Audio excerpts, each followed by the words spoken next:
Quand on tourne vers lui le regard, on est rayonnant de joie et le visage ne se couvre pas de honte. Bonjour mes bien-aimés, bienvenue dans 3 minutes sur la croix.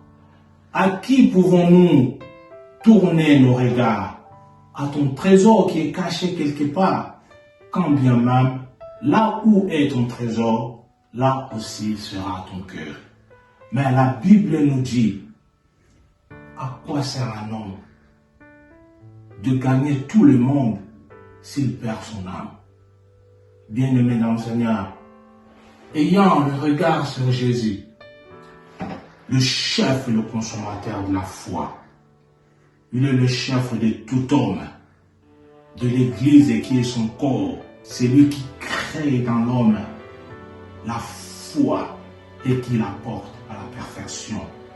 Il a accepté la honte de la croix, l'humiliation pour que tu ne te couvres pas de honte. Il est l'étoile du matin qui éclaire ton visage, le prince de la paix qui t'offre le repos pour que tu aies la joie. Il est le serpent de rang que Moïse a élevé dans le désert, afin que quiconque regarde ce serpent trouve la guérison, comme il est écrit, par ces meurtrissures que nous sommes guéris. Bien-aimé dans le Seigneur, il est le regard de Daniel.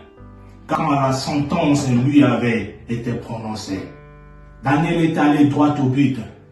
Regardez dans la fenêtre en direction de Jérusalem.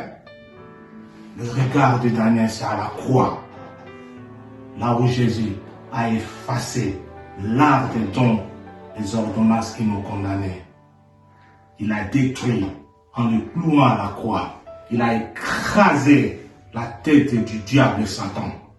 Bien-aimé dans le Seigneur, pour finir ce message, quel regard portes-tu quand tu as un problème? De la culpabilité du péché. Voici l'agneau de Dieu qui enlève le péché du monde. De la souffrance.